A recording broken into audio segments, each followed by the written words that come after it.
Lungs burning, Muriel splashed into the shallow stream. 3 strides, 4, then up the other bank behind a tree. Pulling on a route to speed her exit, she winced at the rib pain but didn't slow. Keeping the tree between her and the imp who'd bruised her with a club, she sprinted harder. Dodging a noisy pile of leaves, she slipped through the quieter ferns, held her breath and listened for pursuit. Mary caught no sounds but her own rapid footsteps and her green cloak's gentle ruffling.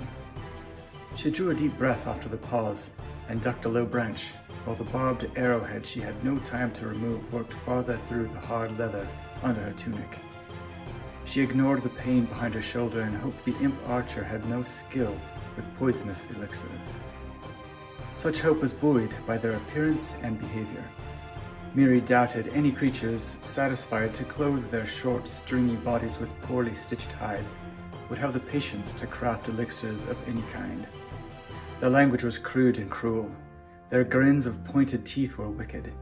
Large ears gave them a bat-like appearance and aided in eavesdropping, plotting, and backstabbing. Miri didn't know if their pallor arose from lurking in the dark and under trees, but the cadaverous complexion of the imps filled her with revulsion. Timing her breathing with her strides, she centered herself, pushed poisons and unhealthy skin from her mind, loosening her muscles for more speed. Miri looked up from the uneven ground for bearings. The rocky teeth that marked her safety still hid behind too many trees. She'd stuffed the battered satchel at her hip with enough pine needles to keep the pile of coins inside from clinking in spite of her flight. It still banged against her leg, slowing her.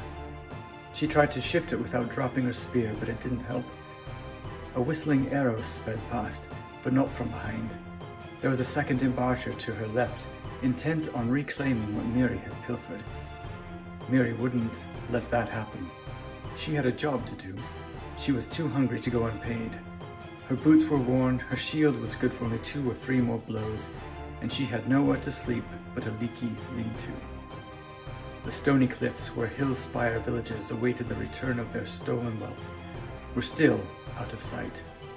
Shield held a little higher to protect her head. Miri felt her strides shorten. A second arrow skipped through the brush in front of her. She risked a glance but saw no archer. Legs aching, she wondered, turn and charge the archer, risking the other 2 imps overtaking her, or drop her nearly ruined shield, clutch the satchel tightly and exhaust herself in a final flight to the cliffs. If Miri raises her shield and rushes the archer, go to section 29. If her shield can best serve her as jetsam to molder in the forest, go to section 153.